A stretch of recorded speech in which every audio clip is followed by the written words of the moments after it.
Hello friends, welcome to our YouTube channel. 8 जनवरी 2021 के MCQs ready है, तो चलिए स्टार्ट करते हैं। First question, which of the following statement is or are correct about precipitation in winter season? First, western disturbance cause winter rainfall in north west India. Second, the amount of rainfall in this season gradually decreases from north and north west to east. तो चलिए देखते हैं correct answer क्या होगा। Correct answer is C, both 1 and 2, ये दोनों statement correct है। अभी करंटली जैसा हो रहा है कि विंटर सीजन में भी कई जगह पे रेनफॉल रिकॉर्ड हो रहा है, तो उसका एक रीजन ये भी है कि मेडिटेरेनियन सी से लेके इंडियन रीजन तक जो विंड्स सर्कुलेट होते हैं, तो इस पर्टिकुलर इवेंट को क्या कहते हैं? वेस्टर्न डिस्टर्बेंस कहते हैं। तो इसकी वजह से भी ये ह्यूमिडिटी जो है इंडियन रीजन के ऊपर रेनफॉल क्रिएट करती है, specially in the north west India. तो फर्स्ट इज करेक्ट। सेकेंड जो है वो भी करेक्ट है। अब विंटर सीजन की अगर हम बात करें तो जो स्टार्टिंग का टाइम होता है वहां पे रेनफॉल रिकॉर्ड होता है। तो इस सीजन का दूसरा नाम क्या है? Retreating monsoon. अब रिट्रीटिंग मॉनसून जो है it is opposite to arrival of monsoon. अब अराइवल ऑफ मॉनसून में आप देखेंगे कि जो सदर्न एंड ईस्टर्न पार्ट है, ये सदर्न एंड ईस्टर्न पार्ट है, तो यहां पे रेनफॉल ज्यादा रिकॉर्ड होता है as compare to north and north west reason.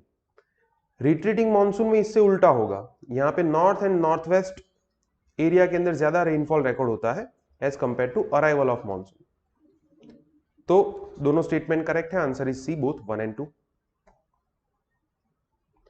सो अभी इंडियन मीटेरोलॉजिकल डिपार्टमेंट के मुताबिक दिल्ली के अंदर जनवरी में जो रेनफॉल हुआ है it is maximum in last 21 years.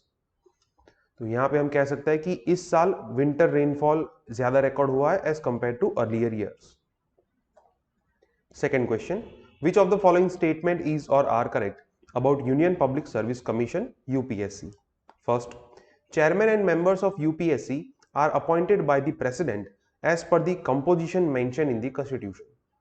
Second, entire expenses of UPSC is charged upon consolidated fund of India. तो चलिए देखते हैं करेक्ट आंसर क्या होगा।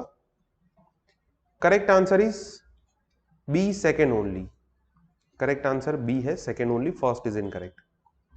अब यूपीएससी की बात करें तो वहां पे चेयरमैन एक होते हैं और मेंबर्स होते हैं, लेकिन उनके नंबर्स जो है वो कॉन्स्टिट्यूशन में मेंशन नहीं किए गए। Constitution has left this discretion to the president कि प्रेसिडेंट जितने मेंबर चाहे उतने मेंबर को अपॉइंट कर सकते हैं। जनरली वो 9 से 11 के बीच में मेंबर्स होते हैं इंक्लूडिंग चेयरमैन। तो कॉन्स्टिट्यूशन में ये कहीं भी कंपोजिशन मेंशन नहीं किया गया है। First is incorrect. सेकंड जो है वो करेक्ट है कि यूपीएससी का पूरा एक्सपेंसेस जो है वो कंसोलिडेटेड फंड ऑफ इंडिया के ऊपर चार्ज किया जाता है। Answer is B, second only.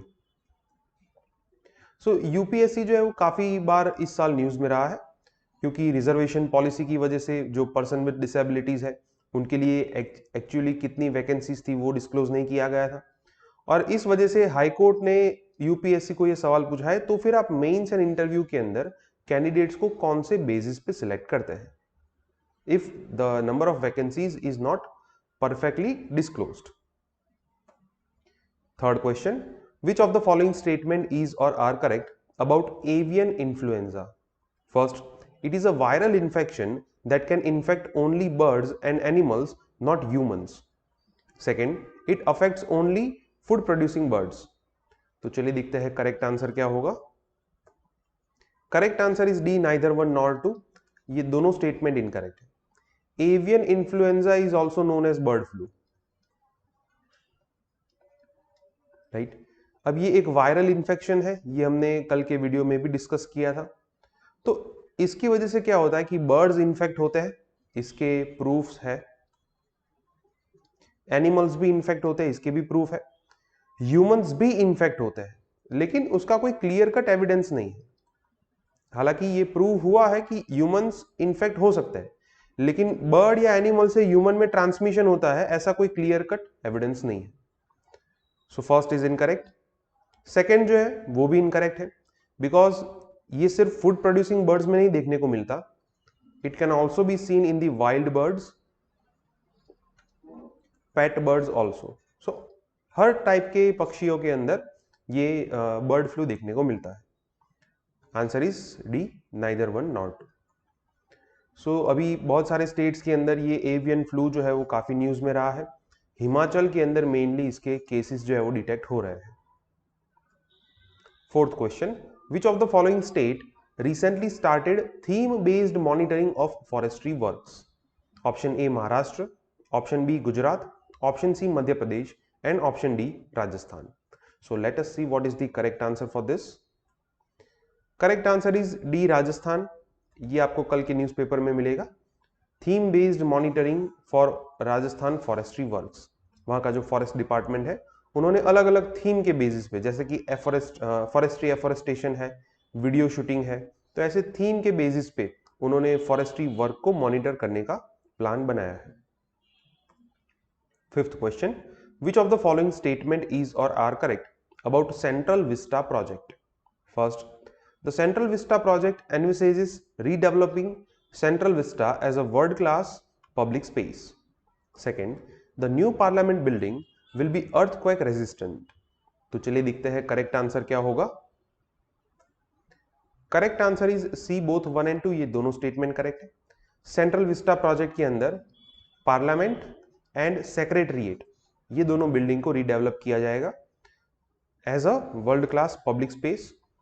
The new parliament will be bigger than the older one.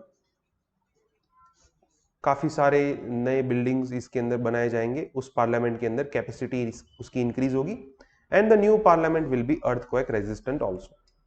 So the answer is C, both 1 and 2. Recently supreme court ने ये सेंट्रल विस्टा प्रोजेक्ट जो है उसको मंजूरी दे दी है.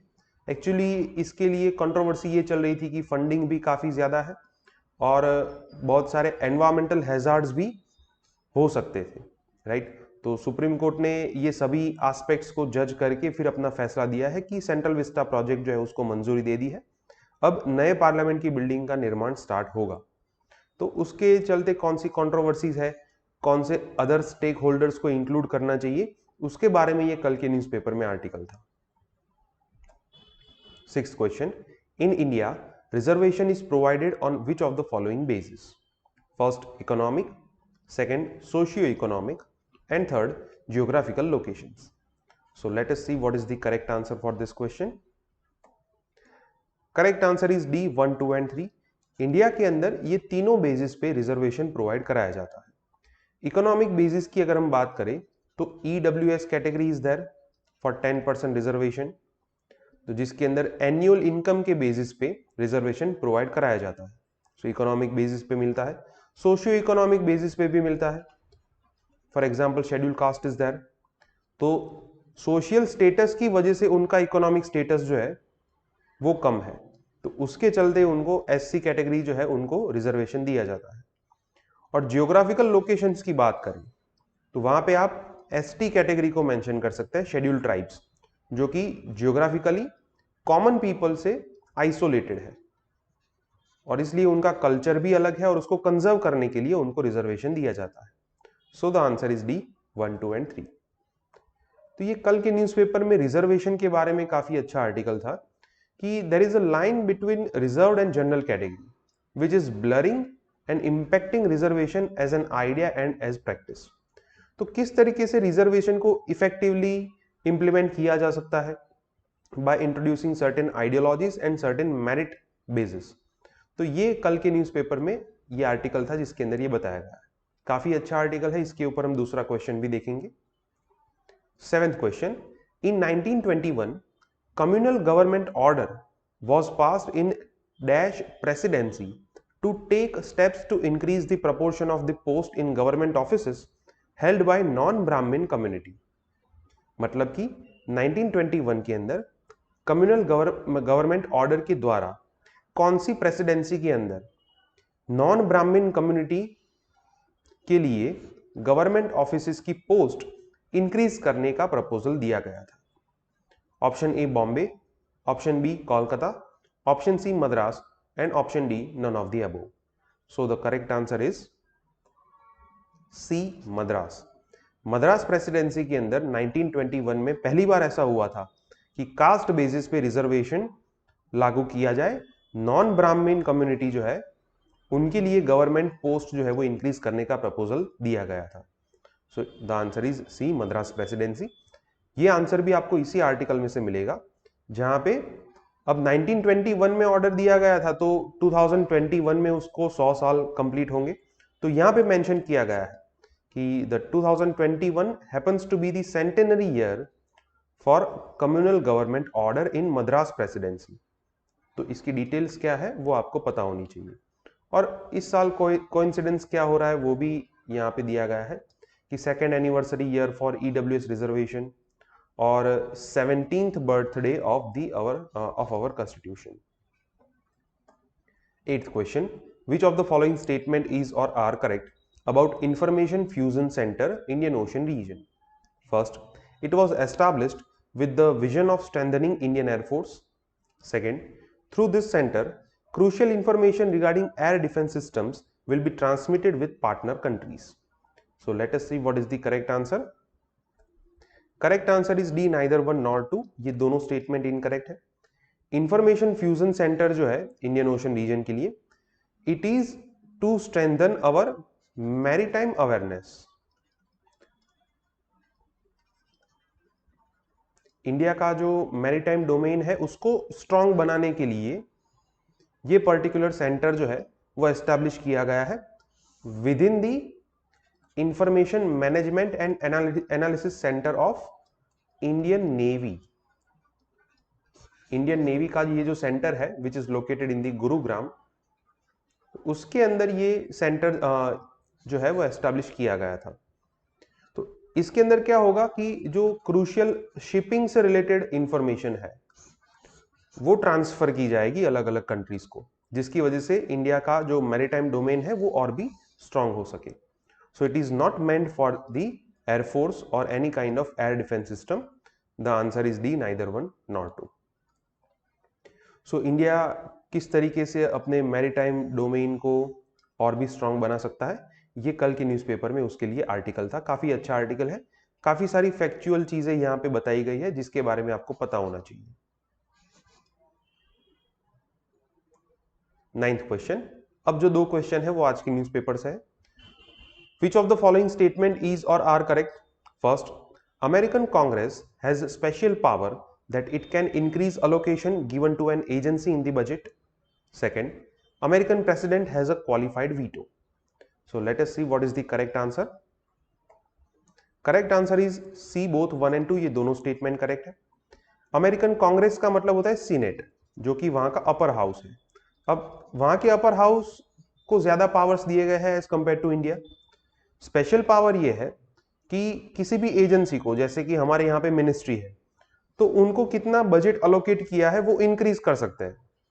जैसे इंडिया के अंदर राज्यसभा का कोई रोल नहीं है बजट के अंदर, रिकमेंडेटरी रोल है, लेकिन यहाँ पे कांग्रेस जो है उनको डिसिसिव रोल दिया गया है कि वो बजट को इंक्रीज भी कर सकते हैं। तो ये फर्स्ट जो है वो करेक्ट होगा। सेकंड जो है वो भी करेक्ट है, अमेरिकन प्रेसिडेंट के पास क्वालिफाइड वीटो है, मतलब कि अगर उन्होंने किसी भी बिल के ऊपर वीटो एक्सरसाइज किया है, if Congress wants to change the bill, if Senate wants to change the bill, so it can also use the veto over that bill। मतलब कि कांग्रेस का वीटो जो है अगर ज्यादा मेजोरिटी से पास हो गया तो उनकी recommendations जो है it will overlap over the bill passed by the president। so the answer is C, both 1 and 2। so ये कल बहुत ही शर्मनाक इंसिडेंट हुआ अमेरिका की पार्लियामेंट के अंदर, जहां पे डोनाल्ड ट्रंप के जो लोग थे उन्होंने पार्लियामेंट के ऊपर अटैक किया। तो इस वजह से आज के सभी न्यूज़पेपर के अंदर ये इंसिडेंट फ्रंट पेज पे है। 10th question, which of the following statement is or are correct? First, as per the advance estimation by the Government of India, India's GDP may see a marginal growth of about 0.5%। यहाँ पे year mention नहीं किया गया है, sorry for that, in 2020-21। Second, Indian economy has expanded by less than 5% in 2019-20। So let us see what is the correct answer. Correct answer is B second only, first is incorrect. अब पहले 2 quarter में तो India का GDP growth rate जो है वो negative में है, तीसरे क्वार्टर में भी उतने अच्छे आउटकम्स नहीं है, तो फिर इंडिया का जीडीपी ग्रोथ रेट जो है वो पॉजिटिव नहीं हो सकता। And as per the advance estimate government ने कहा है कि ओवरऑल ईयरली क्राइटेरिया जो है वो कॉन्ट्रैक्शन ही होगा, मतलब जीडीपी ग्रोथ नहीं होगा, it will be contracted by almost 7.7% as per the first advance estimate by national statistical organisation. और अगर 2019-20 की बात करें तो वो भी लेस देन 5% है। दोनों आंकड़े आपको इसी न्यूज़पेपर आर्टिकल में से मिलेंगे, आज के न्यूज़पेपर पे फ्रंट पेज पे है। GDP likely to contract by 7.7% because हमारा ग्रॉस वैल्यू एडेड जो है वो 7.2% रिड्यूस हुआ है, और 1920 की बात करें तो ग्रोथ रेट था 4.2%।